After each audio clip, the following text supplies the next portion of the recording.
సంవత్సరంలో మొదటి మాసాన అందరం ఈ రీతిగా కూడుకొనటానికి ప్రభువు సహాయము చేశారు. అందును బట్టి నేను ప్రభువుని స్తుతిస్తూ ఉన్నాను. అదే రీతిగా మరి మీ మధ్యలోనికి ప్రేమతో ఆహ్వానించిన దైవజనులు సురేష్ అయ్య గారిని బట్టి ప్రభువుని స్తుతిస్తున్నాను. వారికి నా కృతజ్ఞతలు తెలియజేస్తా ఉన్నాను. అదే రీతిగా వేదికనున్న సీనియర్ సేవకులు ఆనందరావు గారికి నా ప్రత్యేకమైన వందనాలు. వారికి మునుపు మాట్లాడటం అనేది కొంత కష్టమైనదే. కాస్త ఒళ్ళు దగ్గర పెట్టుకొని మాట్లాడాలి. కాబట్టి నాకు అప్పగించిన సమయంలో క్లుప్తంగా ముగించడానికి నేను ప్రయత్నిస్తాను. సాధారణంగా నాకున్న నియమం ఏంటంటే ఒక సీనియర్ సేవకుడు మాట్లాడిన తరువాత నేను ఎప్పుడు మాట్లాడను ఇంకా.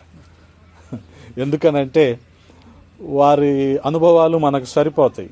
అందుకని ముందుగా మాట్లాడమన్నారు కాబట్టి నా వంతున చిన్న ప్రయత్నం చేస్తాను. ఒక మాటను ధ్యానించుకుందాం. పౌలపోస్తలుడు తిమోతికి రాసిన రెండవ పత్రిక రెండవ అధ్యాయము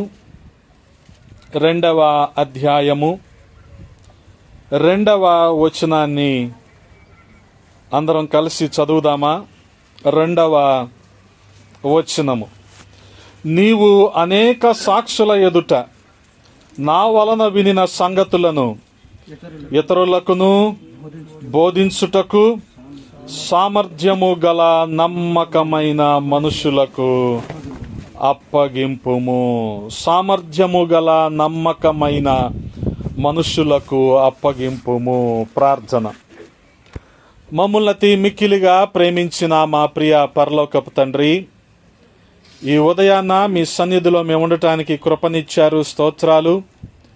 సేవకులమైన మేము ఈ రీతిగా కూడుకొని ఒకరినొకరు ప్రోత్సహించుకొనటానికి, ఆదరించుకొనటానికి, ముఖ్యంగా మీ మాటల ద్వారా మేము ప్రేరేపించబడటానికి మీరు ఏర్పాటు చేసిన మంచి సమయాన్ని బట్టి స్తుతిస్తూ ఉన్నాం.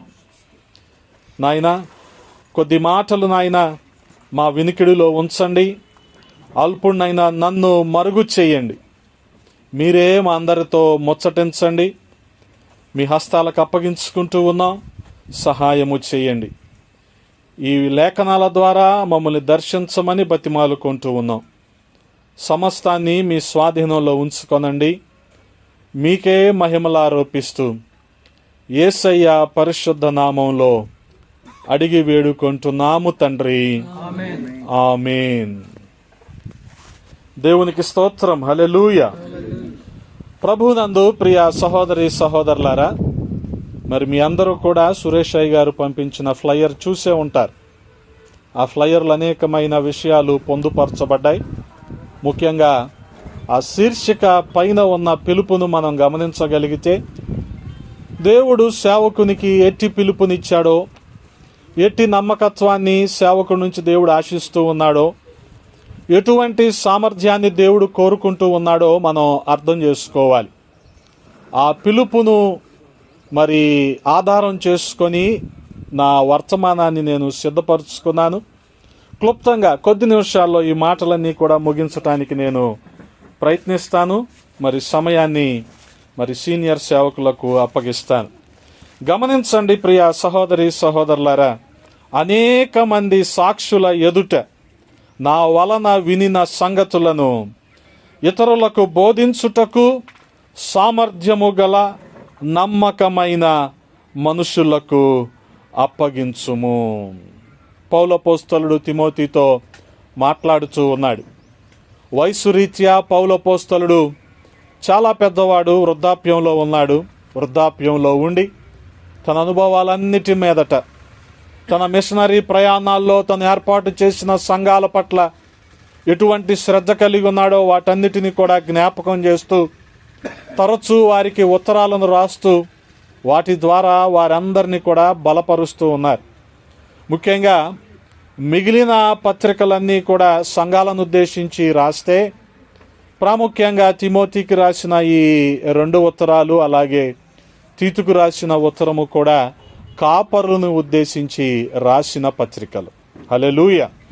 కాబట్టి సంఘం పట్ల ఆయనకి ఎటువంటి దర్శనం ఉందో, మరి కాపరుల పట్ల అనగా సేవకుల పట్ల కూడా ఆయనకి అటువంటి దర్శనము, అటువంటి బాధ్యత ఉన్నట్లు మనం చూస్తూ ఉన్నాం. కానీ ఈ వచనాన్ని చదివిన మీదట మనకి కొంత ఆశ్చర్యం కలుగుద్ది. అదేంటంటే, సామర్థ్యము గల నమ్మకమైన మనుషులకు దేవుని పనిని అప్పగించాలి అని. గమనించండి, ఈరోజు నా విచారకరమైన సంగతి ఏంటంటే, సామర్థ్యం ఉంటే నమ్మకత్వం లోపిస్తుంది. నమ్మకత్వం కలిగిన ప్రతి ఒక్కరికి సామర్థ్యత ఉండాలన్న నియమం ఏమీ లేదు, తలాంతులు ఉండాలన్న నియమం ఏమీ లేదు. కానీ పౌలపోస్తలుడు తిమోతికి రాస్తూ ఉద్దేశించిన ఈ రెండు వైవిధ్యమైన మాటలు, సామర్థ్యము గల నమ్మకమైన మనుషులకు నువ్వు అప్పగించాలి. గమనించగలిగితే ప్రియ సహోదరి సహోదరులారా, మత్తయి సువార్త ప్రారంభంలో శిష్యులను దేవుడు తన పనికి పిలుచుకున్నప్పుడు, మీరు ఈ వలలు విడిచిపెట్టేయండి, నేను మిమ్మల్ని మనుషుల్ని పట్టుకునే జాలరిగా చేస్తానన్నాడు కదా. మరి వారిలో యేసుక్రీస్తు ప్రభువు వారు గమనించింది, గుర్తించింది ఏమై ఉండొచ్చు? వారి సామర్థ్యాన్ని దేవుడు గుర్తించాడా? వారి నమ్మకత్వాన్ని ఆయన గుర్తించాడా? ఈ విషయాలను మనం కాస్త లోతుగా, మరి ముఖ్యంగా వ్యక్తిగతంగా వీటిని అర్థం చేసుకోవాలి. ఒక ఏకాంత సమయం దొరికినప్పుడు ఈ రెండు మాటలు మన పరిచర్యకు సరిపోతున్నాయా లేదా అన్నది మనం ఎప్పటికప్పుడు అంచనా వేసుకుంటూ ఉండాలి, బేరీజు వేసుకుంటూ ఉండాలి. ఎందుకనంటే, మరి ఒకే ఒక జీవితం మనకుంది, అది కూడా త్వరగా కరిగిపోతూ ఉంది. కానీ ఈ కొద్దిపాటి జీవితంలో దేవుని కొరకు మనము ఏమి చేశామో అదే మిగిలిపోద్ది. అందుకని మన పిలుపు అనేది చాలా ప్రాముఖ్యమైనది.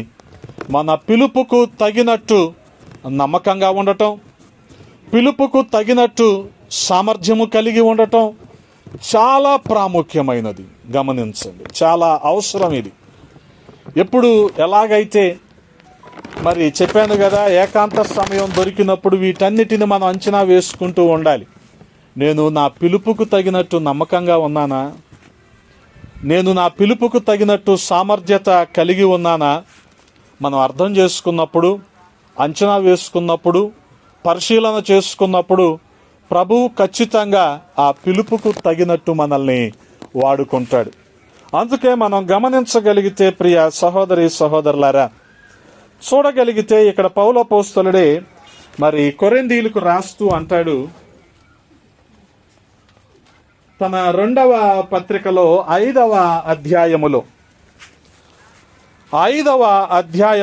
11వ వచనంలో అంటున్నాడు. గమనించండి, కావున మేము ప్రభువు విషయమైన భయము నెరిగి మనుషులను ప్రేరేపించుచున్నాము. మేము దేవునికి ప్రత్యక్షపరచబడిన వారము, మీ మనస్సాక్షులకు కూడా ప్రత్యక్షపరచబడి ఉన్నామని నమ్ముచున్నాము. గమనించండి ప్రియ సహోదరి సహోదరులారా, ఇక్కడ పౌలపోస్తలునికి పరిచర్య చేయవలసిన అవసరం ఏంటి కదా? ఒక వ్యక్తి ఉద్యోగం చేస్తున్నాడంటే ఆ ఉద్యోగం చేయవలసిన అవసరత ఏముందని మనం అడిగామనుకోండి, ఏం చెప్తాడు?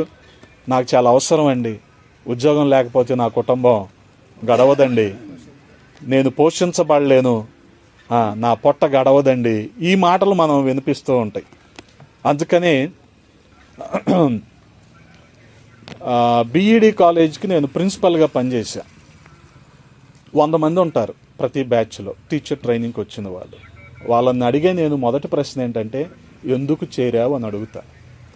కొంతమందికి రగిలిపోతాయి, మా డబ్బులు మా ఇష్టం, మేము ఫీజు కట్టి చేరి తీడేంటి ఎందుకు చేరావు అంటాడు.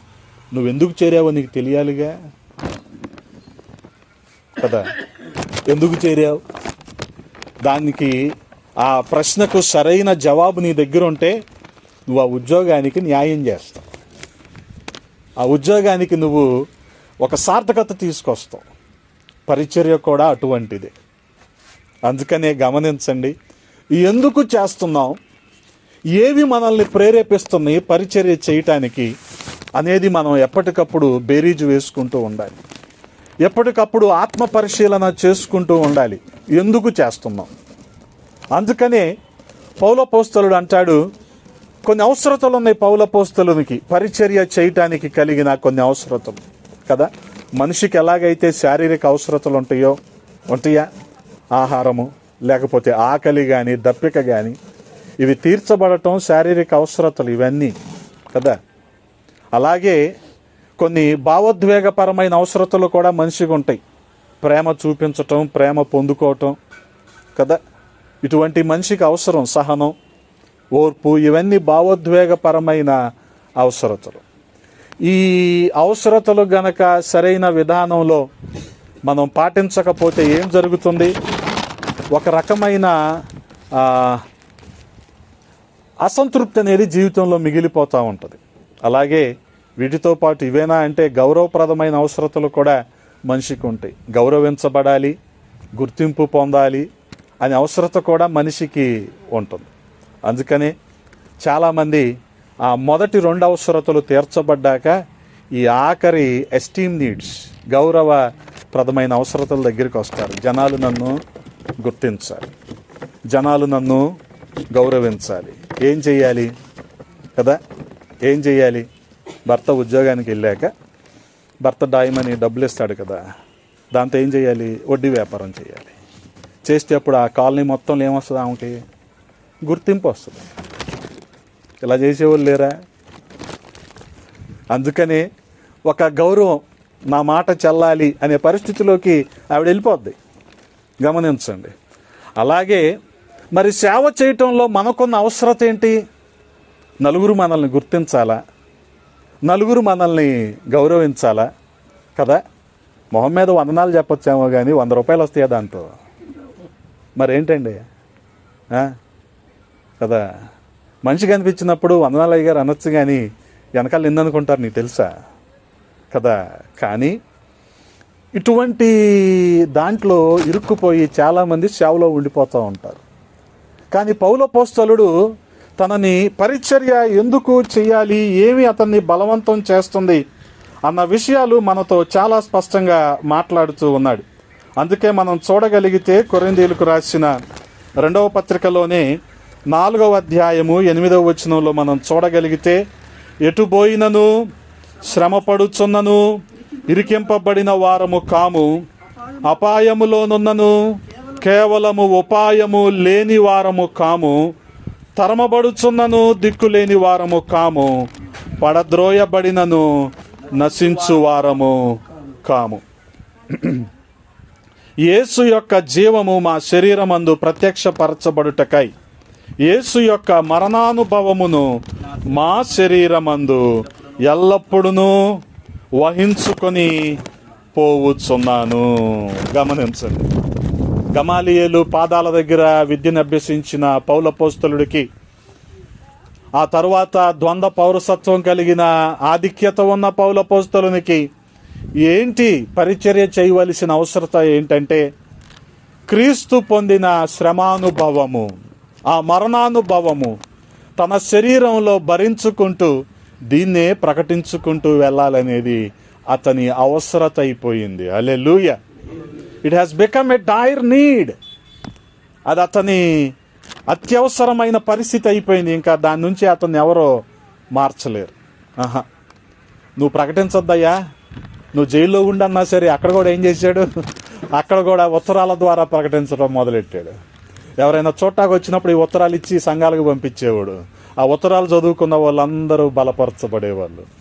గమనించండి. అంటే ఏమైపోయింది? పౌలపోస్తలునికి ఇదంతా ఒక అవసరత అయిపోయింది. ఈ రోజున పరిచర్య చేయటంలో మనకున్న అవసరత ఏంటి? మనం చాలా జాగ్రత్తగా మనం అంచనా వేసుకోవాలి. అందుకని మనల్ని ఏం ప్రేరేపిస్తుందో కూడా మనం తెలుసుకోవాలి పరిచర్య చేయటంలో.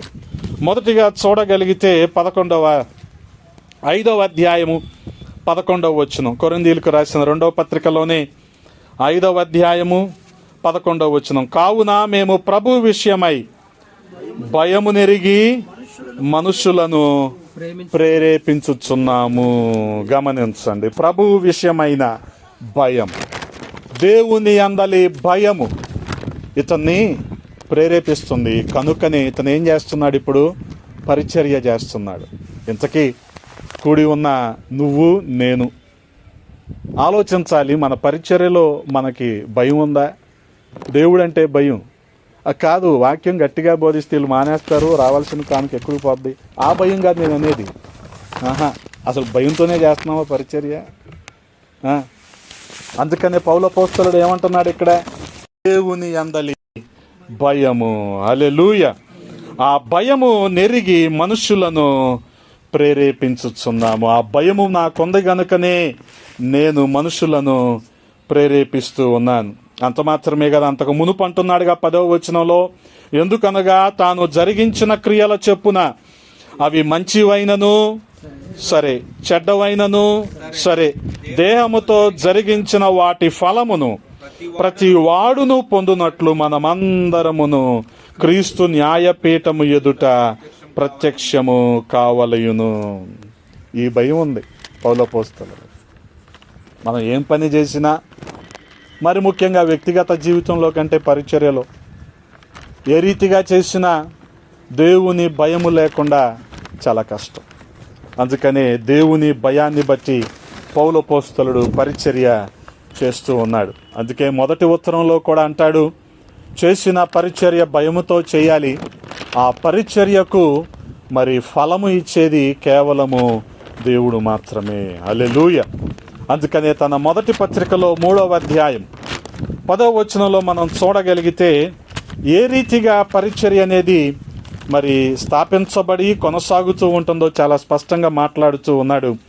దేవుడు నాకు అనుగ్రహించిన కృప చెప్పున నేను నేర్పరి అయిన శిల్పకారుని వలె పునాది వేసి తిని, మరి ఒకడు ఏం చేశాడు? దాని మీద కట్టుచున్నాడు. ప్రతివాడు దాని మీద ఎలాగూ కట్టుచున్నాడో జాగ్రత్తగా వేయబడినది తప్ప మరి ఒక పునాది ఎవడును వేయనేరడు.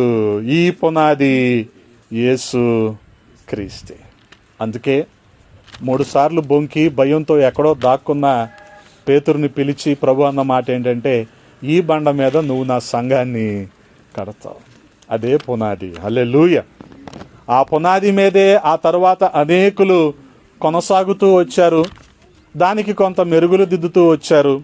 ఆ తర్వాత వచనంలో చూడగలిగితే 12వ వచనంలో, ఎవడైనను ఈ పునాది మీద బంగారము, వెండి, వెలగల రాళ్ళు, కర్ర, గడ్డి, కొయ్యకాలు మొదలైన వాటితో కట్టిన ఎడల వాని పని కనబడును. బంగారము, వెండితో కట్టబడిన పని లేదా పరిచర్య, అలాగే మరి వెలగల రాళ్ళు, కర్ర, గడ్డి, కొయ్యకాలుతో కట్టబడిన పరిచర్య. ఒక్కొక్క దానికి ఒక్కొక్క రకమైన విలువ ఉంటుంది.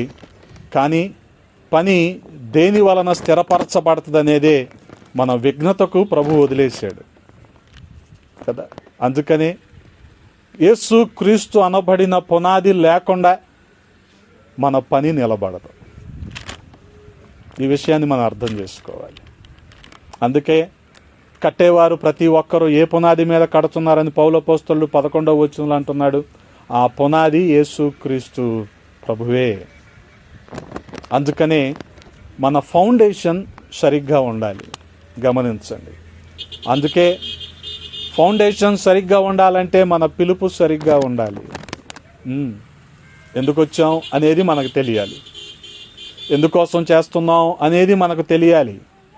తెలియాలంటే దేవుని అందలి భయభక్తులు చాలా అవసరం ఈరోజు కదా. భయం లేకపోతే ఇష్టం వచ్చినట్టు పరిచర్య చేస్తే ఆ తర్వాత ఆయన న్యాయపీఠం ముందు నిలబడవలసింది ఎవరు? మనమే కదా. చేసిన మంచైనా చెడైనా క్రీస్తు న్యాయపీఠం ఎదుట నువ్వు నేను నిలబడాలి.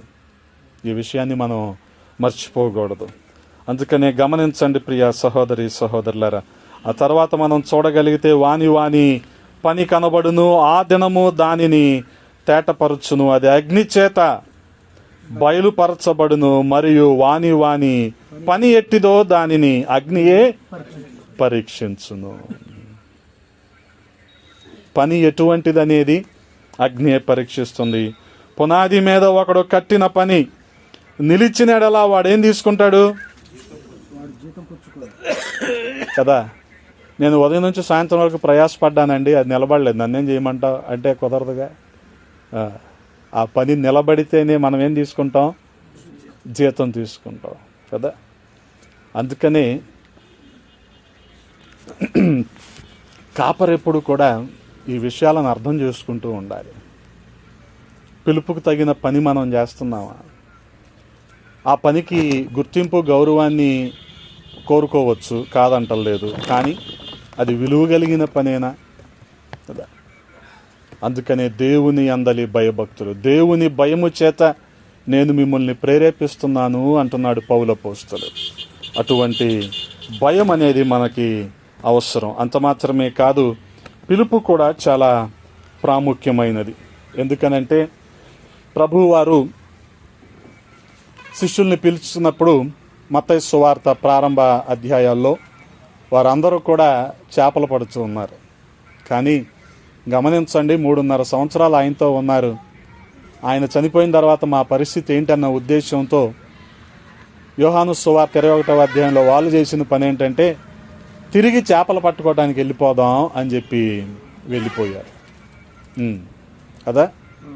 వెళ్ళిపోయినప్పుడు రాత్రంతా ప్రయాసపడ్డారు, కానీ వాళ్ళకు ఒక్క చేప కూడా పడలేదు. అందరూ నిపుణులే, అందరూ నైపుణ్యం కలిగిన వారే కదా, కానీ వాళ్ళకి చేపలు పడలేదు. అంటే వాళ్ళందరూ కూడా విఫలం అయిపోయారు. విఫలమైన వాళ్ళని పిలిచి ఎవరైనా రండి భోంచేయండి అంటారు ఏంటి? అసలు ఎవరైనా పట్టించుకుంటాడా సక్సెస్ లేనోడిని? సక్సెస్ఫుల్గా ఉంటేనే కాస్త పట్టించుకుంటారు కదా. అందుకనే కదా స్టేజ్ వరకు సక్సెస్ ఉందనుకోండి, స్టేజ్ వరకు ఫార్చునర్ వస్తుందా? వస్తుంది. అద్దాలు కూడా దించరు. Success speaks.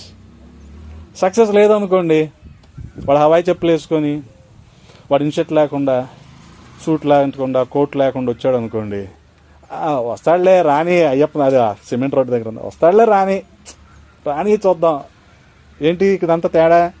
సక్సెస్.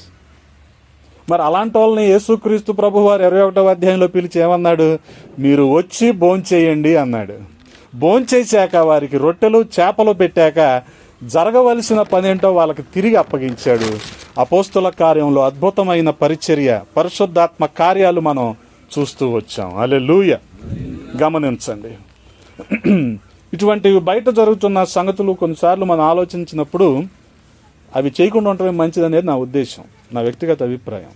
గమనించండి, ఎందుకనంటే అది బంగారము వెండి వెలగలరాళ్ళ, లేకపోతే కర్ర గడ్డి కొయ్యకాల, ఏది డిసైడ్ చేస్తుంది? అది కదా. ఎక్కడో కెనడాలో కూర్చొని ఏసీ రూమ్లో రికార్డ్ చేసి ఇక్కడికి పంపిస్తే ఒక వీడియో, ఒక అరగంట ప్రసంగం, అది ఈటీవీలో ఉదయాన్నే వార్తలకు ముందేస్తే సంఘాలు కట్టబడో. వాళ్ళని చూసి వీళ్ళు కూడా ఉంటారుగా, మేము పెద్దలం, మేము ఇది అని చెప్పి వాళ్ళని ఒక చైర్లో కూర్చోబెట్టి వీళ్ళందరూ వెనకాల నుంచొని, ఇది విమర్శ కాదు సార్, ఇది గద్దింపు, గుర్తుపెట్టుకో. మన క్యాలెండర్లు ఎలా ఉంటున్నాయి ఈ రోజున కదా. ఆ కెనడా వాళ్ళు చేసే పని మనం చేస్తాం, అవసరమా? అందుకే గమనించండి, ఏది నిర్ణయిస్తుంది? అగ్ని నిర్ణయిస్తుంది మన పరిచర్య ఏంటనేది. అది బంగారమా, వెండా, వెలగలరాళ్ళ, లేకపోతే గడ్డి కర్ర కొయ్యకాల కదా. బంగారం త్వరగా కాలిపోద్దా, వెండి త్వరగా కాలిపోద్దా, లేకపోతే గడ్డి త్వరగా కాలిపోద్దా? అందుకనే మన పరిచర్య యేసుక్రీస్తు అనే పునాది మీద ఉందనుకోండి, మనకి గుర్తింపు గౌరవం ఉండాలంటే మన పిలుపును అనుసరించి మనం పని చేయాలి.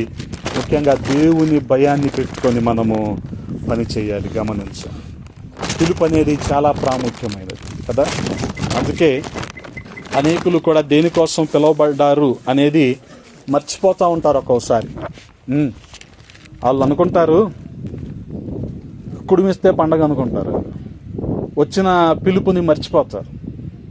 అందుకే ప్రభువారు పిలిచేటప్పుడు ఎలా పిలిచాడు? అపోస్తలులుగా పిలిచాడు, ప్రవక్తలుగా పిలిచాడు, సువార్తికులుగా పిలిచాడు, కాపర్లుగా పిలిచాడు, బోధకులుగా పిలిచాడు. నీదే పిలుపో జాగ్రత్తగా గమనించుకో, ఆ పనే చెయ్యి.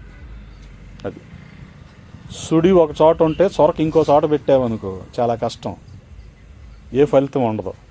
నీ పిలుపేదో ఆ పనే చెయ్యి.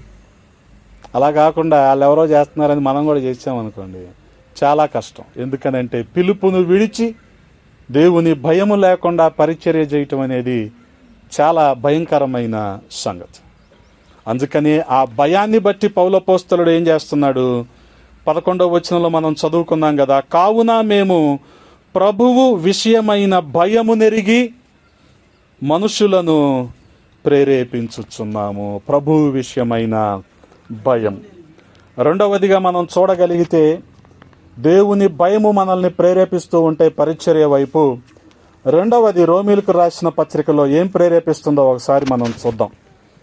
రోమీలకు రాసిన పత్రిక 5వ అధ్యాయము 5వ వచనంలో మనం చూడగలిగితే, ఎందుకనగా ఈ నిరీక్షణ మనలను సిగ్గుపరచదు, మనకు అనుగ్రహింపబడిన పరిశుద్ధాత్మ ద్వారా దేవుని ప్రేమ మన హృదయములలో కృమ్మరించబడుచున్నది.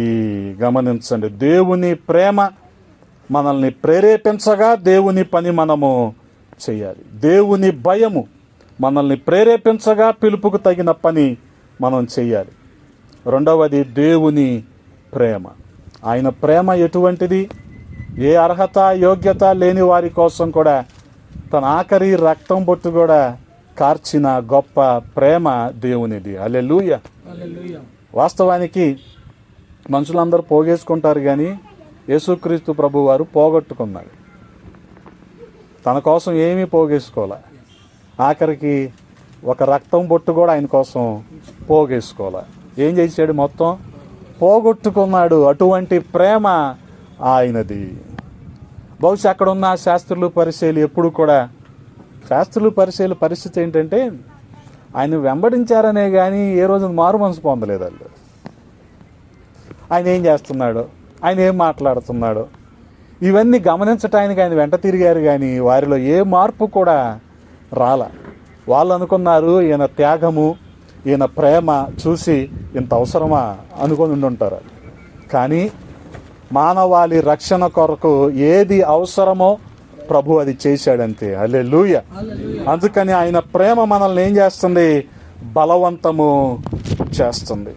అందుకనే గమనించగలిగితే ప్రియ సహోదరి సహోదరులరా, ఆ ప్రేమను బట్టే మనము పరిచర్య చేయాలి కదా. గొర్రెలు ఏ రీతిగా ఉంటాయి అంటే, కొన్ని అడ్డుగొర్రెలు ఉంటాయి. అంటే పరిచర్యని ముందుకెళ్ళనివ్వు, వెనక్కి రానివ్వు, అక్కడే అడ్డుగా ఉంటారు. ఏమనాలి వాటిని? అడ్డుగొర్రెలు అన్నమాట. వీళ్ళు కనీసం బాప్తిసం కూడా తీసుకోరు, పెత్తనాలన్నీ చేద్దాం అనుకుంటారు, అడ్డుగొర్రెలు అయిపోతారు. గొడ్డుగొర్రెలు కొన్ని ఉంటాయి, జీవితాంతం వీళ్ళే వస్తారు, ఇంకొకరిని రానివ్వరు, కనీసం వాళ్ళ ఇంట్లో వాళ్ళ భర్తను కూడా పిలవరు. ఇన్ని అనుభవాల నేపథ్యంలో చాలా జాగ్రత్తగా ఓర్పుతో మనం పరిచర్య చేయాలి. అది కూడా దేన్ని బట్టి? దేవుని ప్రేమను బట్టి. హల్లెలూయా. కదా, ఆ ప్రేమను బట్టే అవన్నీ మనం ఏం చేయాలి? ఇప్పుడు ఓర్చుకోవాలి. ఆ ప్రేమను బట్టే వారు సంఘానికి కొంత ఆటంకంగా ఉన్నారని తెలిసినప్పటికీ ఏం చేయాలి? మనం ఓర్చుకోవాలి. దేన్ని బట్టి? మళ్ళీ దేవుని ప్రేమను బట్టి. హల్లెలూయా. అందుకే మనం గమనించగలిగితే చాలామంది ఈ పరిచర్యను కొంత నిర్లక్ష్యంగా చేస్తూ ఉంటే అది చాలా ప్రమాదకరమైన స్థాయిలోకి వెళ్ళిపోతూ ఉంటుంది. అంటే నిర్లక్ష్యంగా అంటే పిలుపుకు వ్యతిరేకంగా. పిలుపు ఏదో అది కాకుండా పిలుపుకు వ్యతిరేకంగా చేస్తే చాలా ప్రమాదకరం అని చెప్పాగా. అందుకనే గమనించండి, యెహోషువ కుమారులు ఏ రీతిగా, క్షమించాలి, అహరోను కుమారులు ఏ రీతిగా చేశారన్నది మనం చూడగలిగితే ఆ నిర్లక్ష్యం ఏంటో మనకి అర్థమవుతూ ఉంటుంది. లేవియా కాండము 10వ అధ్యాయము 1వ వచనంలో మనం చూడగలిగితే, అహరోను కుమారులైన నాదాబు అబీహులు తమ తమ దోపార్తులను తీసుకొని వాటిలో నిప్పులుంచి వాటి మీద దోప ద్రవ్యము వేసి యెహోవా తమకు ఆజ్ఞాపింపని వేరొక అగ్నిని ఆయన సన్నిధికి తేగా యెహోవా సన్నిధి నుండి అగ్ని బయలుదేరి వారిని కాల్చివేసెను. వారు యెహోవా సన్నిధిని మృతి నొందిరి. గమనించండి, అంటే పిలుపుకు వ్యతిరేకంగా వాళ్ళు పనిచేశారు. దేవునిది కాని ఒక అగ్నిని వారు తీసుకొని వచ్చారు. యెహోవా తమకు ఆజ్ఞాపించని వేరొక అగ్ని. ఈ రోజున వేరు బోధలు మనం చూస్తూ ఉంటామా? అవన్నీ కూడా దేవుని పనికి ఆటంకమైన ఇవే. కానీ మనం చేయవలసింది ఏంటంటే దేవుని ప్రేమను బట్టి ఇవన్నీ ఓర్చుకోవాలి. గమనించండి, అందుకని దేవుని ప్రేమ ప్రేరేపించగా పౌలు ఎటువంటి పరిస్థితుల్లో ఉన్నా సరే, ఏ రోమా ప్రభుత్వంలో ఒక అధికారిగా గుర్తింపు కలిగిన వ్యక్తిగా ఉన్నాడో అదే రోమా ప్రభుత్వం ఏర్పాటు చేసిన జైల్లో కూడా ఉండాల్సిన పరిస్థితి వస్తే పౌలు దేవుని ప్రేమను బట్టి ఓర్చుకున్నాడు. గమనించండి, వేరొక అగ్ని కదా, వేరొక ఆత్మ కూడా ఉంటుంది. కుటుంబ పెద్దలు ఉన్నారనుకోండి, వాళ్ళ మాట కాకుండా వేరే రకంగా ఆ కుటుంబంలో ఉన్నవారు ప్రవర్తిస్తూ ఉంటే వాళ్ళ కోపం వస్తుందా? సంఘాలు కూడా అంతేగా, వేరొక ఆత్మ పనిచేస్తూ ఉంటుంది సంఘాల్లో కదా. ఎందుకు పనిచేస్తుంది అంటే ఈ సేవకుడు ఆ సంఘానికి దర్శనం ఏంటో చెప్పడం, రండి వచ్చేయండి తీసుకొచ్చేయండి అంటాడే కానీ ఏంటి, what is our vision, what is our motto కదా, అది చెప్పడం. చెప్తే ఈ సమస్యలన్నీ ఉండవు. వాళ్ళు ఏదో గుడ్డిగా వచ్చేస్తారు. ఏమందాం వాళ్ళని ఇప్పుడు? అడ్డుగొర్రెలు గొడ్డు గొర్రెల్లాగా గుడ్డి గొర్రెలు ఇల్లు. ఆ అయ్యగారు ఏం చెప్తే అదే, అంతే తప్ప అసలు పిలుపు ఏంటి, దర్శనం ఏంటి, మనం ఎందుకు ఇచ్చేయాలి గ్రహించుకోలేని వారు కూడా ఉంటారు. అందుకే గమనించండి, అపోస్తుల కార్యముల్లో ఒక అద్భుతమైన పరిచర్య జరుగుతూ ఉంది. పేతురు ప్రేరేపించగా, ఆది అపోస్తలులు ప్రేరేపించగా అక్కడున్న సంఘం అంతా చేసిన పని ఏంటంటే వారికి 2వ అధ్యాయంలో వారికి కలిగిన చర ఆస్తులన్నీ అమ్మి అపోస్తలుల పాదాల దగ్గర పెట్టారు. ఎందుకు పెట్టారనేది తెలుసుకోవాలి. అంతేగాని నువ్వు కూడా తెచ్చిపెట్టే అనకూడదు, చాలా తప్పదు. ఏది అవసరం అదే, దాని గురించి కూడా దేవుడిని అడగాలే తప్ప మనుషుల దగ్గర చేయి తాపకూడదు. This should be a mandate for every servant of God. ఇది ప్రతి సేవకునికి కూడా ఒక నియమం అయి ఉండాలి. గమనించండి, అందరు తీసుకొచ్చి వాళ్ళ పాదాల దగ్గర పెడితే వాళ్ళు చేసిన పని ఏంటి? అక్కర కొలది వాళ్ళు పంచి పెట్టారు. నీ సంఘంలో ఆఖరి లైన్లో ఎన్ని ఒడ్లు బస్తాలు ఉన్నాయి? డిసెంబర్ నెలలో వచ్చినాయి. ఎన్ని ఒడ్లు బస్తాలు ఉన్నాయి? ఆలోచించుకోండి.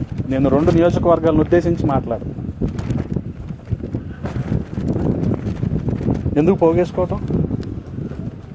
మాది అపోస్తలుల బోధ అంటున్నావు కానీ అపోస్తలుల క్రియ ఏది నీలో? వాళ్ళు అక్కర కొలది ఏం చేశారు? వాళ్ళు పంచి పెట్టారు. అప్పుడు అందరి అవసరతలు తీర్చబడ్డాయి. అది ఈక్వాలిటీ కాదు, ఈక్విటీ. పరుగులో ఉన్నవాడికి అంటే లేమిలో ఉన్నవాడికి కలిగినవాడు తీసుకొచ్చి ఇచ్చాడు. అప్పుడు అందరూ వెస్ట్ బెంగాల్ లాగా సమానం అయిపోయారు.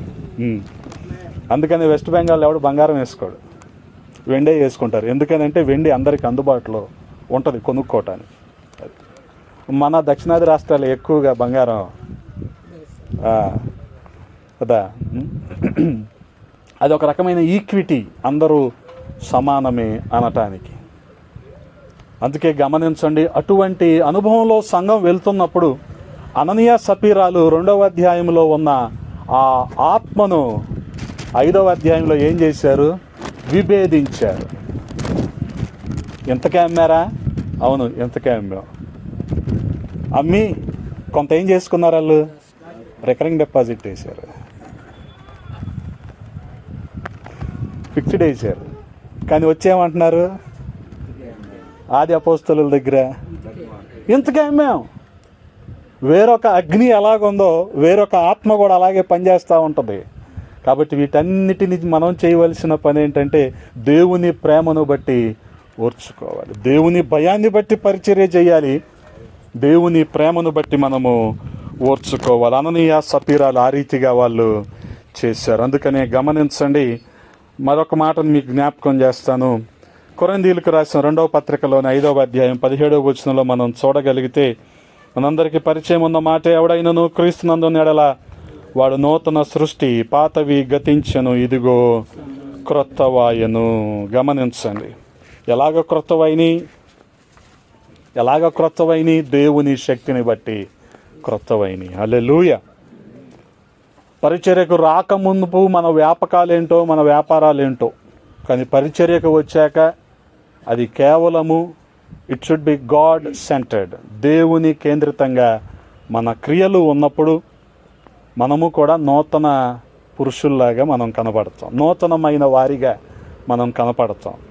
ఎలాగ మనం మార్చబడతామంటే కేవలము దేవుని శక్తి ద్వారా మాత్రమే. అందుకనే దేవుని శక్తి మనల్ని ప్రేరేపించగా మనము పరిచర్య చేయాలి. ప్రతి సందర్భంలో కూడా చెప్పానుగా, మనము ఆత్మ పరిశీలన చేసుకోవాలి. ఎందుకనంటే ఆలోచనలు పుడతా ఉంటాయి కదా, అలాగే అవసరతలు కొన్ని కనపడతా ఉంటాయి. కానీ ఆచరణలో దేవుని మార్గము లేకపోతే ఈ ఆలోచనలు, ఈ అవసరతలు మనిషిని పక్కకి తీసుకెళ్ళిపోతూ ఉంటాయి. గమనించండి. అందుకనే చాలా జాగ్రత్తగా ఉండాలి. దేవునికి అసహ్యమైనది, దేవునికి ఆయాసకరమైన తలాంతు నీలో ఉండి ఆయనను కష్టపెట్టడం కంటే ఆ తలాంతును వదులుకోవడం మంచిది. అది లేకపోయినా నిన్ను ఎవరేం అడగరు కదా. పరలోక రాజ్యం వెళ్ళినప్పుడు నీకు ఒక్క అన్ని ఉందేంటి, నువ్వు రావద్దని ఆయన అండవు. అది నీకు బట్ట ఉందేంటి, రావద్దు అండవు. నీకు పొట్ట ఉందేంటి, రావద్దు అండ. ఆయన నిన్నుగానే ఆయన ప్రేమిస్తాడు. కాబట్టి దేవుని శక్తి మనల్ని ప్రేరేపించిన కొలది మనము పరిచర్య చేయవలసిన వారమై ఉన్నాం. అంత మాత్రమే కాదు, ఇదే కొరింథీయులకు రాసిన 2వ పత్రిక 5వ అధ్యాయం 17వ వచనంలో రాయబడి ఉంది కదా ఒక మాట. చూడగలిగితే, సమస్తమును దేవుని వలనైనవి, ఆయన మనలను క్రీస్తు ద్వారా తనతో సమాధానపరుచుకొని ఆ సమాధానపరుచు పరిచర్యను మాకు అనుగ్రహించెను. గమనించండి, మాకు అనుగ్రహించెను. ఆ తర్వాత 19వ వచనం కూడా చదువుదామా. అదేమనగా, దేవుడు వారి అపరాధములను వారి మీద మోపక క్రీస్తునందు లోకమును తనతో సమాధానపరుచుకొనుచు ఆ సమాధాన వాక్యమును మాకు, సమాధాన పరిచర్యను అనుగ్రహించెను, సమాధాన వాక్యమును అప్పగించెను. గమనించండి, అనుగ్రహించెను, అప్పగించెను. అనుగ్రహించటంలో మన ఆధిక్యత, మన తలాంతులు, మన సామర్థ్యం ఏది లేదు. కాబట్టి ఆయన ఏం చేశాడు? సమాధాన పరిచర్యను దానముగా అనుగ్రహించేశాడు. అది దీనికి ఆయన ఏ లెక్కలో చూసుకోవాల. అలాగే అనేకులకు మనం దేవుని పనిని చేసేవారము కనుక సమాధాన వాక్యాన్ని మనకు అప్పగించాడు. హల్లెలూయా. కారణం ఏంటంటే మనము మంచి గృహ నిర్వాహకులమని, మనకు ఆ పనిని అనగా దేవుని పనిని మనకు అప్పగించాడు. దేవుని భయము మనల్ని ప్రేరేపింపగా, దేవుని ప్రేమ మనల్ని ప్రేరేపించగా, దేవుని శక్తి మనల్ని ప్రేరేపించగా, దేవుని పని మనల్ని ప్రేరేపించగా కదా. చాలా సందర్భాల్లో అంటాం, కానీ దీన్ని ఆచరణలోకి తీసుకురావటమే కొంత కష్టతరం అయిపోతుంది ఈ రోజుల్లో. కోత ఎంతో కోసేవాళ్ళు నా చిన్నప్పటి నుంచి అంటున్నా. ఈ రోజుకి పని విస్తారమే. కోసేవాళ్ళు కదా, పని వాళ్ళందరూ ఒక చోట ఉంటే పని జరుగుద్దా? మీకు తెలుసుగా, పని జరగద్దు. ఇప్పుడు జరుగుతుంది అదే. పని వాళ్ళందరూ ఎవరో ఒక మంచి నాయకుడు లేకపోతే మినిస్టర్ దొరికాడని పని వాళ్ళందరూ అక్కడ ఉన్నారనుకోండి, పని ఎక్కడ జరుగుద్ది? జరగదు. ఇప్పుడు జరుగుతుంది అదే. మన క్రిస్మస్ అంతా అదే భజనలో ఉండిపోయాం అందరం కదా. అందుకని దేవుని పని నిన్ను ప్రేరేపించగా నువ్వు దేవుని పని చేయాలి. గమనించండి, ఎప్పటికైనా మనం ఈ లోకాన్ని విడిచి వెళ్ళేలోపు ఎందుకు పరిచర్యకు వచ్చామో అనేది మనకైనా తెలియాలి. కనీసం మనకైనా తెలియాలి ఎందుకు వచ్చాం అనేది. దేవుని పని నిన్ను ప్రేరేపిస్తుందా? దేవుని ప్రేమ నిన్ను ప్రేరేపిస్తుందా? దేవుని ప్రేమ నిన్ను బలవంతం చేస్తుందా? దేవుని భయం నిన్ను బలవంతం చేస్తుందా? దేవుని శక్తి నిన్ను ప్రేరేపిస్తుందా? ఎందుకు వచ్చాం మనం? అది మనకు తెలియాలి. ఆ ఉద్దేశము, ఆ లక్ష్యము నెరవేరాలంటే అది మనకు తెలియాలి. దేవుడు మన మీద పెట్టిన భారము, బాధ్యత అది కొనసాగాలంటే మనకు అది తెలియాలి. అందుకని ఆయన మనల్ని ఎలాగుంచాడు గమనించండి. కొరింథీయులకు రాసిన మొదటి పత్రికలోనే 4వ అధ్యాయము 2వ వచనంలో రాయబడి ఉంది కదా. 4వ అధ్యాయము, కొరింథీయులకు రాసిన మొదటి పత్రిక 4వ అధ్యాయము 2వ వచనం ఎలా చేశాడు ఆయన మనల్ని? మరియు గృహ నిర్వాహకులలో ప్రతి వాడును నమ్మకమైన వాడయ్యుండుట compulsory. This is not optional, this is mandatory. ఇది ఐచ్ఛికం కాదు, ఇది అవశ్యం.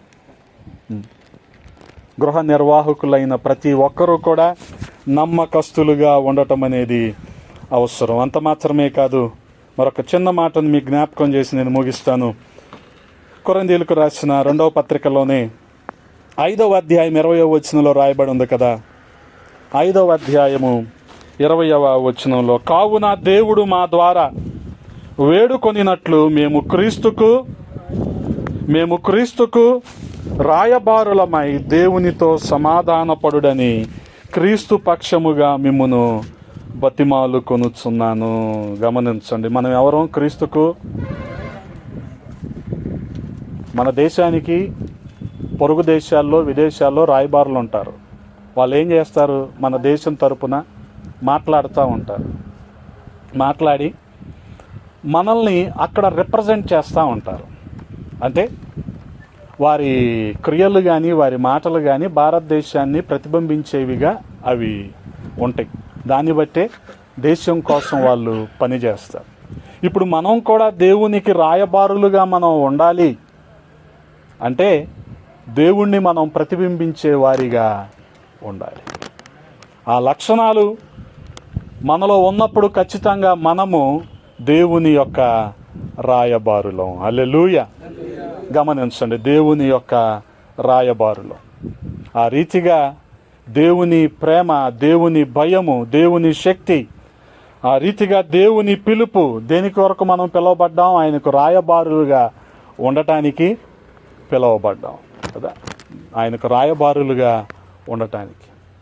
అటువంటి ఉన్నతమైన పిలుపుకు తగిన జీవితము, తగిన నియమావళి మనం ఎప్పుడైతే కలిగి ఉంటామో ప్రభువుని మనం సంతోషపెట్టే వారముగా ఉంటాం. ఆ రీతిగా మన పరిచర్యలో ఒక అభివృద్ధిని మనం చూస్తాం. గమనించండి, ఎందుకనంటే పిలుపు అనేది చాలా ప్రాముఖ్యమైనది. సంఘం యొక్క సామర్థ్యం ఏంటంటే ఈ రోజున సీటింగ్ కెపాసిటీ అనుకుంటున్నారు అందరూ కదా. కాదు, సెండింగ్ కెపాసిటీ. హల్లెలూయా కదా. నువ్వు ఎంతమందిని పోగేశావు అనేది కాదు. నీ సంఘం నుంచి ఎంతమందిని పంపావు? సువార్థికుల్ని. ఎంతమంది మిషనరీలను పంపావు? ఆ మిషనరీల కోసం నీ సంఘంలో ఎంత పోగేసి వాళ్ళకి పంపించి వాళ్ళ అవసరతల్లో నువ్వు సాయపడుతున్నావు? ఇది కదా సీటింగ్ కెపాసిటీ అంటే. ఎంతసేపు మన చుట్టూ తిప్పుకోవటం, మన పక్కన కూర్చోబెట్టుకోవటం. ఏమంటావు? నా తర్వాత నువ్వే. ఆ బిస్కెట్ గాడి పడిపోతాడు జీవితాంతం. ఎవడో పెట్టడు, వాళ్ళ అబ్బాయికే ఎత్తాడు కదా. తప్పు కదా. నువ్వు అవునంటే అవును అన్నట్టు ఉండాలి, కాదంటే కాదన్నట్టు ఉండాలి. అంతేగాని ఆ ఒక్క మాట చెప్పి వాళ్ళని ప్రలోభ పెట్టి జీవితాంతం నీ బ్యాగ్ మోయించుకొని, నీ బైబిల్ మోయించుకొని, నీ పాటల పుస్తకం, నీ వాటర్ బాటిల్ మోయించుకొని. అందుకే చెప్పా, పని వాళ్ళందరూ ఒక చోట ఉంటే పని జరగదు. విస్తరించాలి కదా. విస్తరించాలంటే దేవుని పిలిపేంటో మనం గుర్తెరగాలి. మన సంఘాలలో కూడా సెండింగ్ కెపాసిటీ ఉండును గాక. సీటింగ్ కెపాసిటీ మీద దృష్టి పెట్టద్దు. ముసలా ముతక నడవలేని వాళ్ళు, మోకాలు నొప్పులు ఉన్న వాళ్ళు వచ్చి సంఘంలో కూర్చుంటారు. వాళ్ళతోనే సంతృప్తి పడదాం. అది యవనస్తుల్ని వీడు మనకి కాంపిటేటర్ అయిపోతాడేమో అన్న ఉద్దేశంతో వాడి తలాంతులను అణిచివేసి వాడిని ఇది చెయ్యొద్దు. పంపండి, పంపండి, పంపండి, ప్రోత్సహించండి. ఈ రోజున సేవకుల సదస్సు యొక్క ముఖ్య ఉద్దేశం అదే. మనము ప్రేరేపించబడాలి, వాళ్ళని పంపాలి. ఆ రీతిగా మనం ఎంతమందినైతే పంపగలుగుతామో దాన్ని బట్టే దేవుని రాజ్యము విస్తరిస్తుంది, దేవుని రాజ్యము కట్టబడుతుంది. అటువంటి విశాల దృక్పథం, దర్శనం మనందరం కలిగి ఉండాలి. ఈ రోజున గమనించండి, దానికి త్యాగం అవసరం, దానికి సమర్పణ అవసరం కదా, దానికి వైరాగ్యం అవసరం. వైరాగ్యం అంటే 100 లెనిన్ కాటన్ వేసుకోవడం ఏంటి? వైరాగ్యం అంటే జనాలు అదే అనుకుంటున్నారు ఈ రోజున పాపం కదా. ప్రతిదీ కూడా దేవుని పిలుపును అనుసరించి మనం చేసామనుకోండి, ఖచ్చితంగా మన పరిచర్యలో ఫలాన్ని మనం చూస్తాం, ఫలింపును, అభివృద్ధిని మనం చూస్తాం. ఆ రీతిగా ఈ 2026లో ఒక విశేషమైన, విభిన్నమైన, ఒక నూతన పరిచర్యను మనందరం కూడా చూడాలని నా చిన్న వర్తమానాన్ని నేను ముగిస్తూ ఉన్నాను. తలలు వంచండి, ప్రార్థన చేసుకుందాం. పరిశుద్ధుడా, ప్రేమ కలిగిన తండ్రి, ఈ ఉదయాన్న కొద్ది మాటలు ధ్యానించటానికి కృపనిచ్చారు. స్తోత్రాలు రాజా. ఈ రీతిగా మేమందరము కూడి కొద్ది మాటల చేత మేము ఆదరించబడటానికి, ప్రోత్సహించబడటానికి, నాయన ఒకరినొకరం పురికొల్పుకొనటానికి, నూతన ఆత్మల కొరకు మేము చేస్తున్న ప్రయాస అంతా కూడా మీరు ఫలింపులోనికి తీసుకురమ్మని బతిమాలుకుంటూ ఉన్నాం. అలాగే ప్రతి సేవకులు వారి సంఘాలలో మీ ఆత్మకార్యాలు మాత్రమే జరగనివ్వండి. ఈ కూడికను ఏర్పాటు చేసిన సురేష్ అయ్య గారిని దీవించి ఆశీర్వదించండి. వారి పరిచర్యను మీరు దీవించి ఆశీర్వదించండి. అలాగే నాకు వెనుకనున్న దైవజనులు మాట్లాడబోతూ ఉండగా మమ్మల్ని మీరు దర్శించమని మీకే మహిమలు ఆరోపిస్తూ యేసయ్య పరిశుద్ధ నామంలో అడిగి వేడుకుంటున్నాము తండ్రి. ఆమేన్.